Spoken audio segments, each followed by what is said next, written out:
दानवों का जिक्र पौराणिक कथाओं में सबने सुना था। बचपन में जब किसी से दानवों की या राक्षसों की कहानी सुनते थे तो सुनते वक्त डरते थे और लास्ट में सोचते थे कि थैंक गॉड ऐसा कुछ रियल में नहीं है।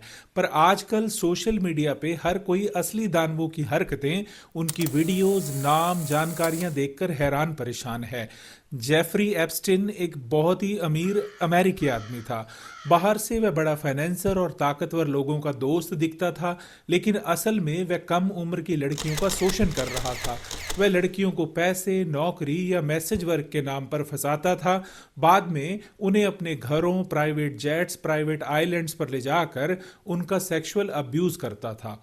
यहां तक भी चीजें सामने आई हैं कि उन बच्चियों का ब्लड निकालकर वो लोग उनका खून पीते थे, उनका मांस तक खाया जाता था। ये सब एक दो दिन तक नहीं चला, बल्कि सालों तक चलता रहा। एप्स्टन अकेला नहीं था। उसकी सबसे बड़ी ताकत उसका नेटवर्क था। उसके संपर्क में दुनिया के कई अमीर और रसूखदार लोग थे। उसकी पार्टियां, यात्राएं और मुलाकातें इसी वजह से सवालों में आई। यहीं से एप्स्टिन फाइल्स की बात शुरू होती है, यानी जांच एजेंसियों और कोर्ट से जुड़े वे दस्तावेज जिनमें emails, photos, videos, flight records और पीड़ितों की गवाहियां दर्ज हैं। इन फाइलों में कुछ बहुत बड़े नामों का जिक्र आया है, जैसे Bill Clinton, Prince Andrew, Donald Trump, Bill Gates, Michael Jackson और भी बहुत सारे लोग।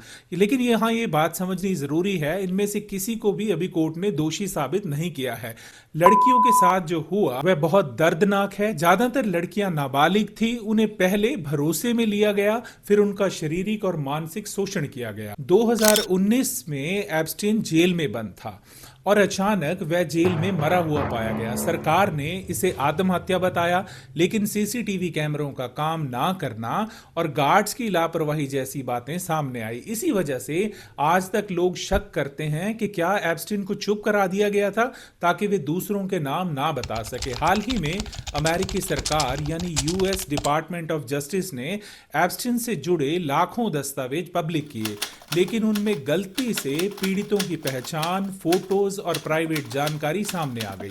इससे कई पीड़ितों को धमकियां मिलने लगी, इसलिए सरकार को हजारों फाइलें हटानी पड़ी।